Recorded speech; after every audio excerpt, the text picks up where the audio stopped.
You got my interest now. This is fascinating. They spend a lot of time, like OpenAI, ChatGPT people, and the major AI producers. They spend a lot of time trying to cage this thing and to curate its responses to things that are much more mainstream. Right.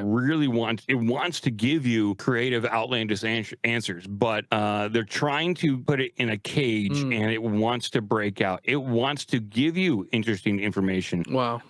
And they are working like hell to not allow that. And I understand their thought process, but at a certain point in time, they're beating their heads up against a wall because this thing, like there's some people that's like, oh, it sucks. Like it's not giving me the right answer. Everything that you're asking it right now is running on one agent primarily. So it's got like you're asking one agent. Where it gets really good, even with the old models, is when you have multiple agents checking each other's work. So I have a version on my PC where it's multi-agent, and I'm running old models. And when I ask it to do something, it's able to do fantastically complex things because it's Mm. using multiple agents to do that.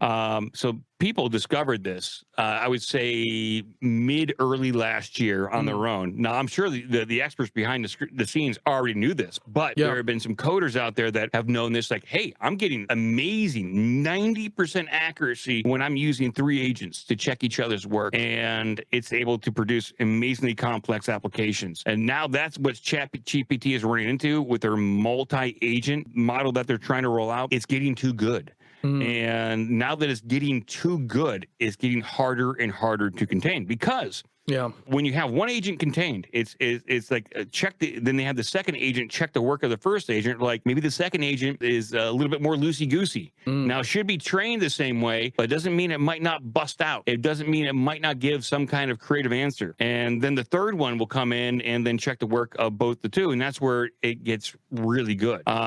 And that's where we're at. Is the next thing is the multi-agent use of ChatGPT, basically having 3 instances, and it's that. I think they're going to try to roll out later on this year, and that's when crap is going to get really crazy. Wow, dude.